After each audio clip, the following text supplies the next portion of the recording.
Lights, camera, action. Greetings and salutations, boys and girls. My name is Max for Mellow Media, and welcome to another mixing tutorial. In our previous episode, we gave you an overview of how to prepare for success. I briefly touched on aspects on mix prep and how to put your session together essentially and get ready to put out a slamming mix. In that tutorial, I essentially touched on why it's important to have methodology and techniques that are sound. Today we're going to delve deep into the dark arts of drum mixing. In our last episode, we sort of just had a brief and perfunctory look at drums, but today we are going to put it under the microscope and I'm going to show you what I do to get those slamming and banging drums that my clients love and adore. And you know why I do it? I love fire emojis. And to demonstrate all of this, today's featured mix is by of course it's by Lindiwe Mnisi. It's a song called Maria Jeso. Maria Jeso. I always feel so Model C when I say things in vernac. It's Maria Jeso. I love this song. Let's check it out.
So like I said, that's a song by Lindiwe Mnisi. I'm going to put her name across the screen.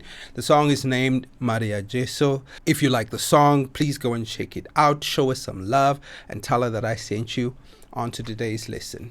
So the reason I chose to cover today's song is not because Lindiwe is the only artist I mix for. I swear I have other clients.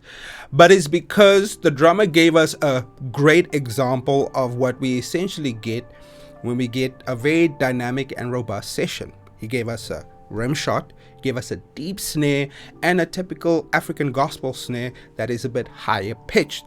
For some reason, the drummer also decided to give us 5 toms, but whoever thinks of the engineer when we're doing stuff. Let's rewind. Now, as I said in our prep masterclass, we usually get the entire show. And then I have to go out and cut our bad boy out. So here's our boy, Maria Jeso. So I'm just going to do this over here. Boom. Delete some time. And then I'm going to delete all of the stuff afterwards. All of that stuff. Boom. And now we have our song, Maria Jeso. Now, because I mixed the song before, I know what the tempo is, but as I emphasize, it's very important to get the tempo of the song. You have online BPM tap things that you can use with your keyboard. I use an app on my phone as well. Because I know the tempo and it's 126, I'm just going to set the tempo. And then what we're going to do here is we are going to put it on the nearest bar. So I'm just going to shave off maybe a little bit more. So let's shave off a little bit more over here. Boom. And then, yeah. Then remember, you want to select everything. You don't want to give yourself weird problems to deal with. Oh, my phone isn't on silent. Oh my goodness. You know, all the little things that I forget. Excuses. Let's just put that on silent. Sorry. Very unprofessional of me. Max. All right, where were we? Let's go. Where were we? All right, moving forward. Now, what I'm going to do is, as I did in the prep session, I am going to put the click on time. Starting here, let's zoom in. And the click is roundabout on time. So now when I play this, let me get my trusty cans.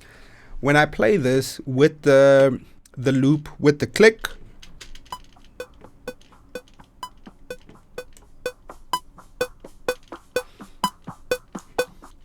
it will be on time, and subsequently the song will be on time as well. Let's go, yeah.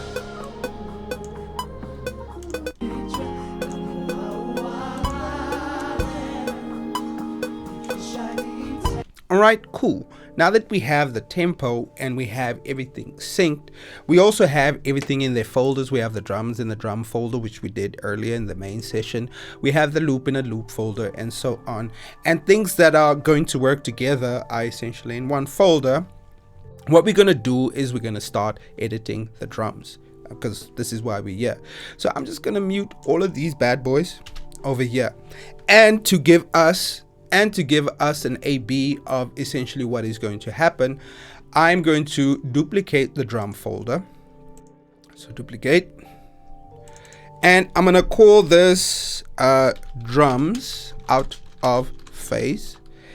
And then I'm going to go to the previous ones. I'm going to say drums in phase. So the in phase drums is what we are going to essentially edit. I'm just going to mute these so that we can use this as a nice A/B. What I'm going to do is, okay, we do have a little gap here in front. That's great. You want to make sure that there's a gap so you can actually move your drums. So what I do is when I put the drums in phase, I usually use the snare as an anchor. The reason why is because the snare is the most powerful transient. Whew. Let's try that again. The snare is the most powerful transient in the drum kit, and the snare bleeds into the other drum mics.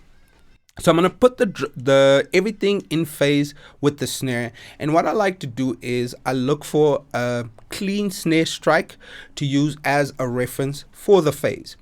But let's go back a little bit. Why do we want to put the drums in phase? Well, that is to make them slap harder. Now, I learned this many years ago, and this fundamentally changed the way I look at drums. I learned this from Warrren Huart, Produce Like a Pro, shout out, many years ago. He had a video on how to do fat slamming drums, and I thought I was going to see more compressors and EQs and stuff, but no. He just put drums in phase and they dramatically improved. And that's the example that I'm going to show you here. Now we're going to delve deep into phase, but the basic theory is that in a multi-mic situation, these mics are listening to each other. You get a bit of the snare bleed or the snare in the hat mic. Inversely, you get some of the hi-hat in the snare mic. Let us demonstrate. So we have the hi-hat here. Here's the hi-hat. And you will hear, let's just put it up. And you will hear the snare in the hi-hat mic.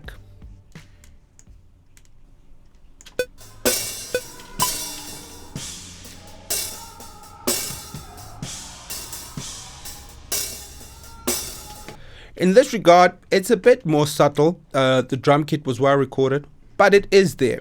Let's go to the snare and see where we can hear hi-hat bleed in the snare.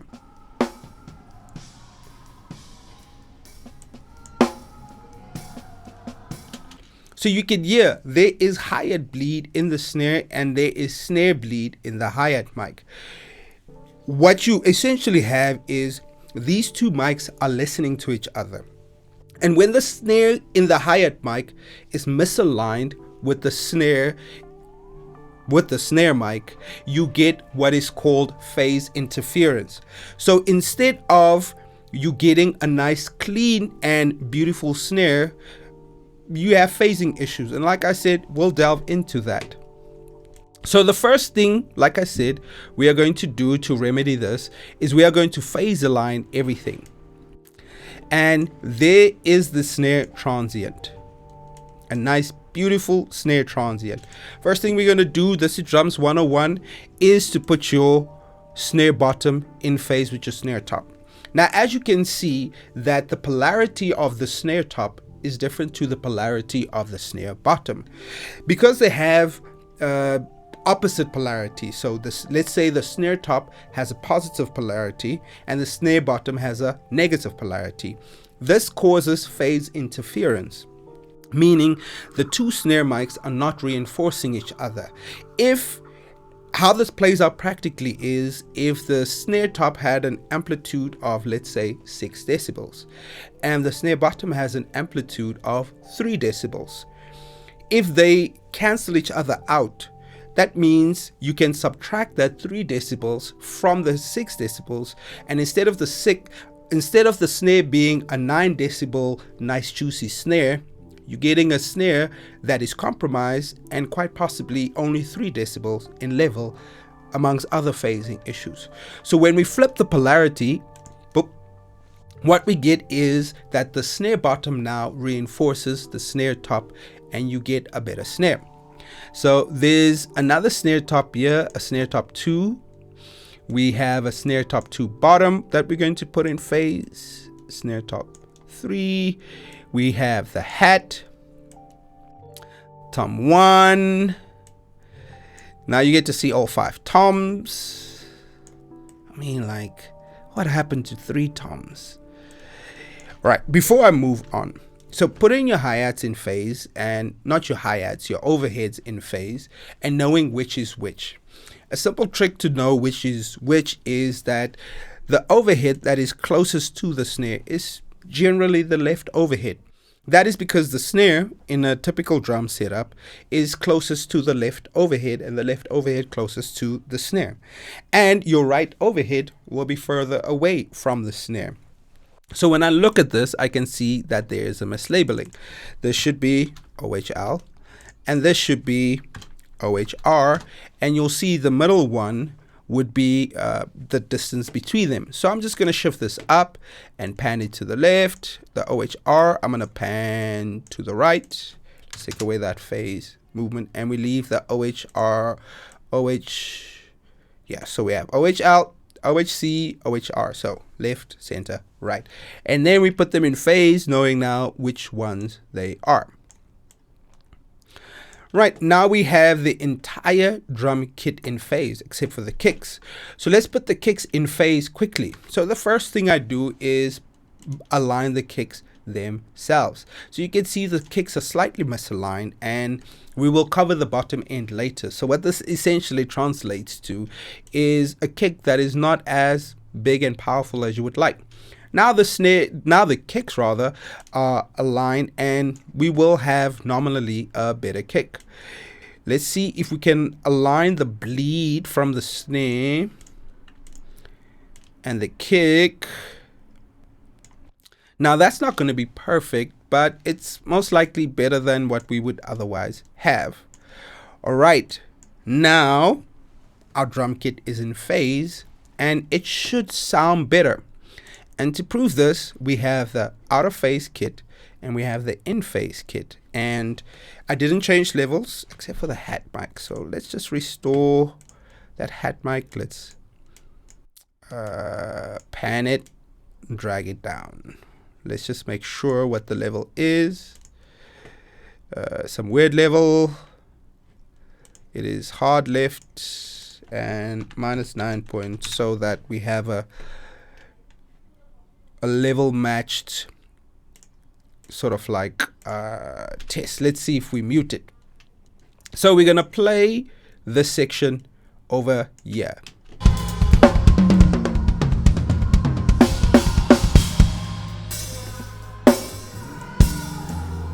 So the drums are now in phase and then out of phase.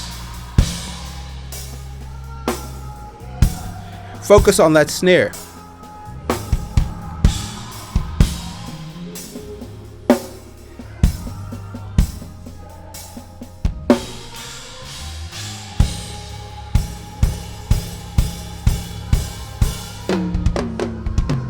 Let's rewind that again and just listen to it again, and let's see what we pick up. So this is the out of phase. This is the out of phase drums. In phase drums.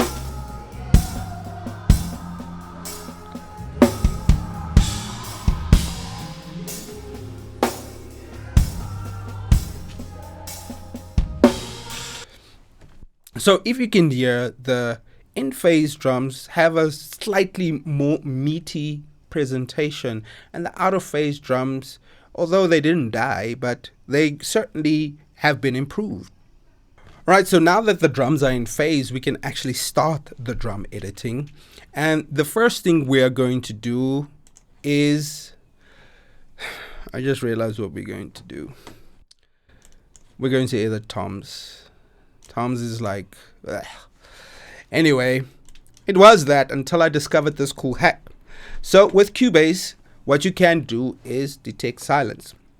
And what it will essentially do is create a threshold where it detects transients, and you can set up, like I said, there's a threshold. You can set up a fade in and fade out, and you can set up strip silence. There's your fades, and then when you process, it will do the work for you. Let's see what that looks to look like previously. So what I would do is I would go in, I would delete silence, I would do the fade, and then I would go to the next tom and do the same, and hate my life because this used to be hours of my life. Oh my goodness, no more. So what I do is undo.